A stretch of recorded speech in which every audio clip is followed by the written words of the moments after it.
The saloon doors swung wide with a groan, and the wind carried in dust that swirled across the floorboards like restless spirits. Boots followed, steady, unhurried, one pair striking wood, the other tapping softer, lighter, like a rhythm measured against silence. The room quieted. Cards froze in the players' hands. Whiskey glasses halted midway to lips. Cigars burned crooked in forgotten fingers. All eyes turned to the man and the woman who stepped into the haze of lantern smoke. He was tall and lean, hat brim shadowing his scarred jaw. His hand rested lightly on hers, delicate, guiding but not leading. She walked beside him, a dark dress brushing the floor, her face turned straight ahead, eyes unseeing yet proud. The hush deepened as the crowd noticed it. She was blind. A whisper broke, ragged as torn cloth. "Why'd he bring her here?" Another voice, low and sharp, heard tell he married her. The air thickened. Somewhere, a piano key struck by accident and then fell silent, the sound trembling in the stillness. They moved through the room without a word. Chairs scraped back. Men shifted, some out of respect, others out of scorn. She did not falter. Her chin lifted with every step, as though she could see the weight of their stares pressing against her. The cowboy reached the bar. He nodded once, and the barkeep poured without asking, hands unsteady. The clink of glass against wood rang louder than it should have. That was when Clay Maddox spoke. He leaned against the far wall, boots crossed, spurs winking under the lamp. His grin was sharp, cut from cruelty, his voice carrying like a whip through the room. "Well now," Maddox drawled, "look what the desert dragged in. A man with a scar, and a woman with no eyes for it." A ripple of nervous laughter followed, thin and forced. No one dared look at him for long. Maddox thrived on it, the fear, the silence. He took a step forward, eyes glinting. "Tell me, cowboy," he said louder, "why'd you choose her? Plenty of women out here with sight to see your face, your land, your coin. Why'd you take up with a blind one?" The room waited. The cowboy did not answer. He lifted the glass, drank slow, and set it back down. His hand stayed on hers the whole while. Evelyn, the woman, turned her head slightly, as though she could feel Maddox's eyes crawling over her. She did not speak either. Her stillness was sharper than any reply. The silence stretched until it cracked. Maddox laughed, ugly and loud. "Maybe you wanted a woman who'd never see your shame. Or maybe you're hiding behind her. A man too yellow to stand on his own." The words hung like smoke. The cowboy's jaw shifted once, a slow grind of teeth. He looked at Maddox, not long, not with heat, just a glance that cut deeper for being calm. Then he turned, guiding Evelyn toward the door. Their steps echoed, louder than the laughter that tried to follow. Maddox sneered, but his fingers twitched at his belt, and more than one man noticed. The cowboy's silence carried weight, heavier than a gun drawn in anger. The saloon doors creaked again as they left. Wind spilled in, carrying grit that stung the eyes. When the doors swung shut, the room exhaled as though everyone had been holding their breath. Maddox spat on the floor. "Coward," he muttered. But his eyes were darker than his smile, and his men saw it. The quiet man's refusal to bite had unsettled him more than any fight would have. Out on the street, the sun was a burning brand, sinking low, painting the dust in blood and fire. The cowboy and Evelyn walked side by side. Their shadows stretched long across the dirt road. A boy by the trough stared, wide-eyed, and whispered to his brother. Why'd he choose her? The question spread, carried from porch to porch, from doorway to whispering lips. By nightfall, the whole town was asking it. But in the saloon, where the air still tasted of smoke and fear, men kept replaying the moment. The way he hadn't flinched, the way she hadn't faltered, the way silence had weighed heavier than bullets. Whispers stirred in the dust that night, and none could shake them free. Smoke rose from the smithy's roof, not from fire, but from Maddox's men. They tossed a hammer through the window and laughed as the blacksmith tried to douse the flames with bare arms and a bucket of sand. His wife clutched their children in the street, faces streaked with soot, too afraid to cry loud enough for anyone to hear. No one stepped in. Doors stayed shut, curtains drawn. The town had learned to bow its head when Maddox wanted sport. Evelyn stood on the corner, hands folded before her. She did not turn toward the fire, but her face was lifted, listening. The sound of splintering wood, the uneven rhythm of boots circling like wolves. It told her everything. The cowboy came beside her. His hat brim shaded his scar, his silence heavy. She reached for his sleeve. "Another family burned," she whispered, voice steady as stone. "How long will they let it go on?" The blacksmith's anvil toppled with a crash, and Maddox's men hooted. One of them spat at the ground near Evelyn's feet, the grit scattering across her shoes. "You're married to a ghost, lady," the man sneered. "He don't speak, don't fight, don't breathe unless you tell him." The cowboy's hand hovered near his side. Not on the gun, never on the gun. He only laid his palm against hers, a silent measure to still her trembling. Then, without a word, he guided her away. The blacksmith's wife saw it, and in her eyes, though rimmed with smoke and fear, there flickered something else. Not pity, not shame, a spark of hope, born not from fists or fire, but from the strange power of a man who could stand unbroken without lifting steel. That night, in the church, voices gathered low. They did not pray aloud, they whispered. Evelyn sat at the front, listening as one after another leaned near, confiding what they would not dare say outside. "They took my cattle. They threatened my boy. They said they'd string me up if I didn't pay." Every story fell into her hands like pieces of broken glass. She did not flinch at the cuts. She remembered every word, every voice, the tremor in each confession. The cowboy stayed at the doorway, shadow among shadows, his eyes scanning the dark street beyond. He never spoke, but the town spoke to him through her. By the time the lanterns burned low, the room was heavy with what had been spilled. No man had raised a gun. No oath had been sworn. Yet something had shifted. For the first time, the people had shared their fear out loud, and Evelyn had held it for them. Days later, Maddox rode into the square with his men, their horses kicking dust into the market stalls.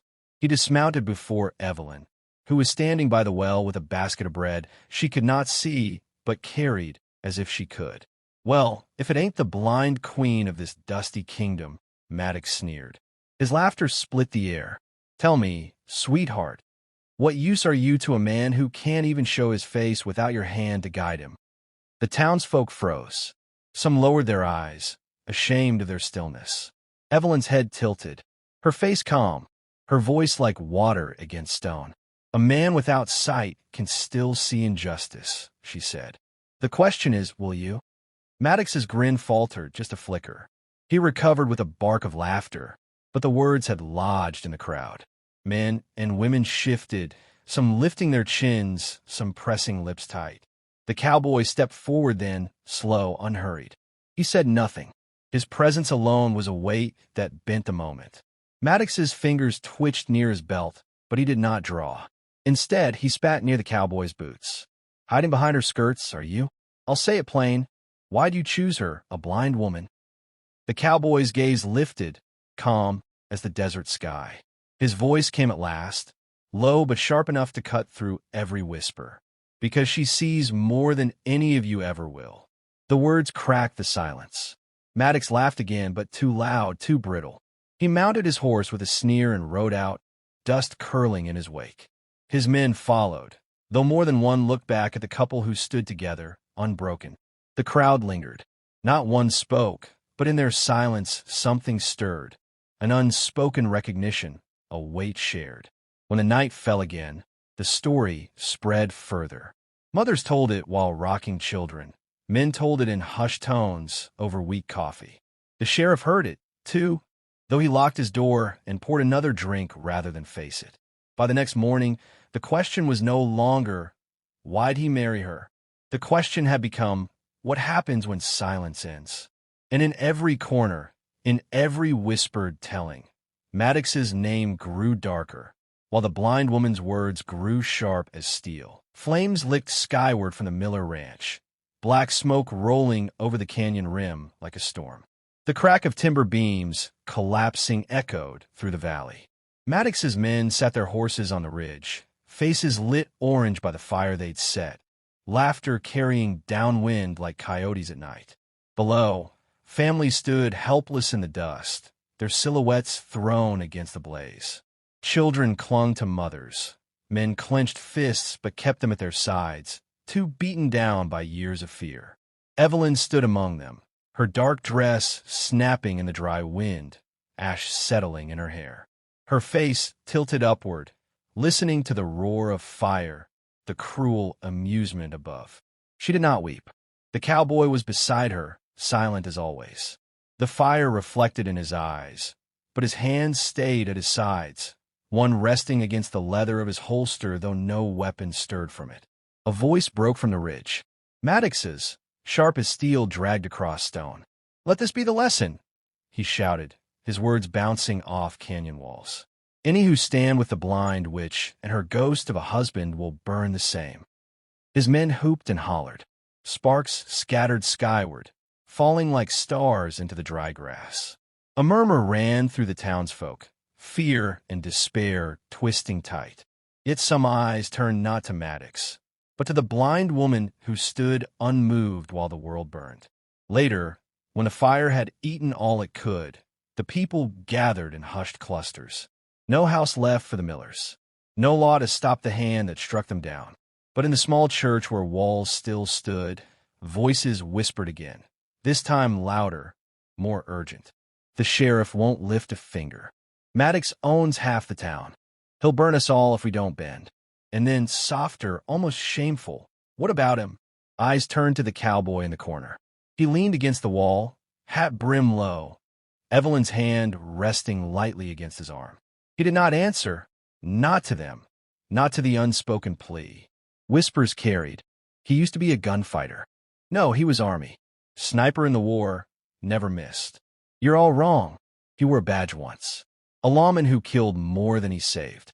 Stories circled like vultures, none proven, none denied. The cowboy's silence was the only truth they had, and it weighed heavier than certainty. One night, Maddox found them in the street. Lanterns swayed in the wind, shadows jerking across boarded windows. His men fanned out, rifles slung careless but ready. Maddox stepped close, smirking.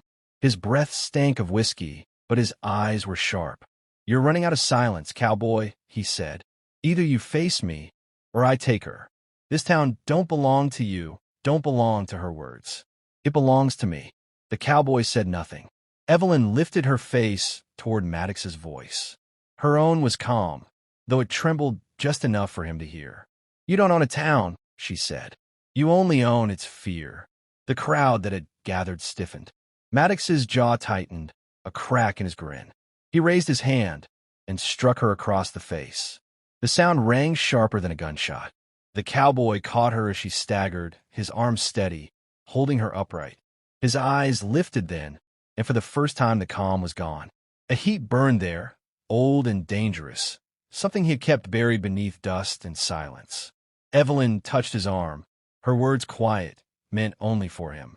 "You're not hiding to protect yourself," she whispered. "You're hiding from who you once were. But maybe now's the time to remember." The wind rose, carrying grit through the street, lantern flames guttering. Maddox's men shifted uneasily. Even they felt it, the storm beneath the quiet. Maddox laughed too loud, shoving his fear into sound. "Tomorrow at dawn," he barked. "Main Street.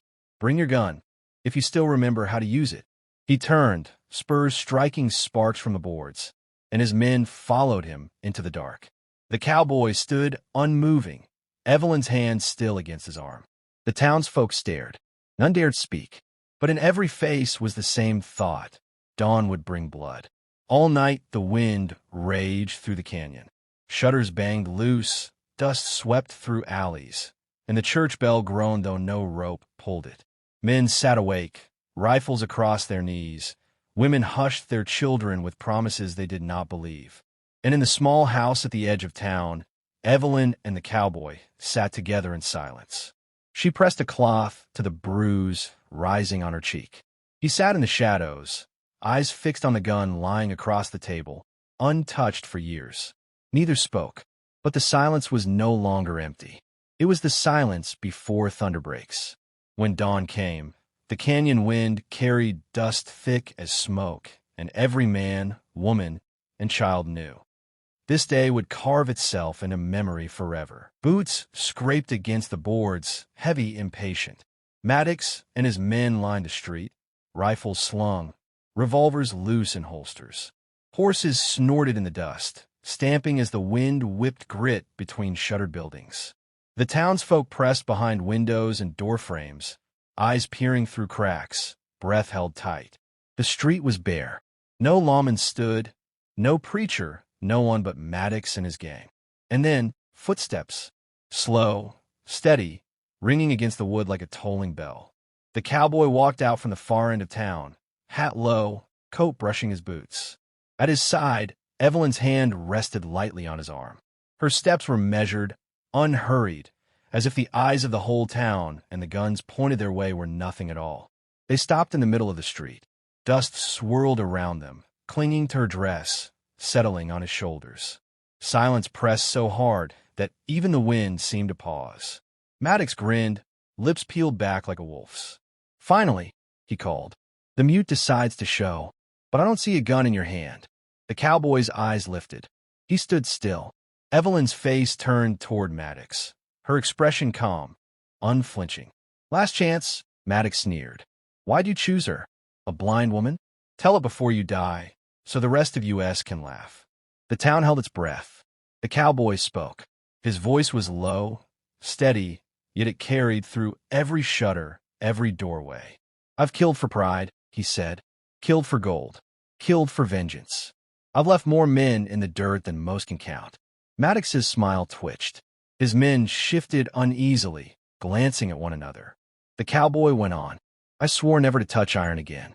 Swore it after I saw the truth in the bodies I left behind. Thought I'd spend the rest of my days in silence." He turned his head slightly, his scar catching the light. But his hand brushed Evelyn's fingers. She saw the man I could be, not the killer I was. Blind, they call her. Blind? She sees clearer than any of you. That's why I chose her. The words settled heavy as stones. No one moved. No one breathed. Maddox snarled, covering fear with rage. "Pretty talk for a coward." His hand snapped to his revolver. "Let's see if you've still got it." Steel flashed. The shot cracked like thunder. But the cowboy was already moving. His draw was smooth, faster than memory, as though the years had never passed. One shot. Maddox's revolver spun from his hand, clattering into the dirt. A second. One of his men toppled from his saddle before he could fire.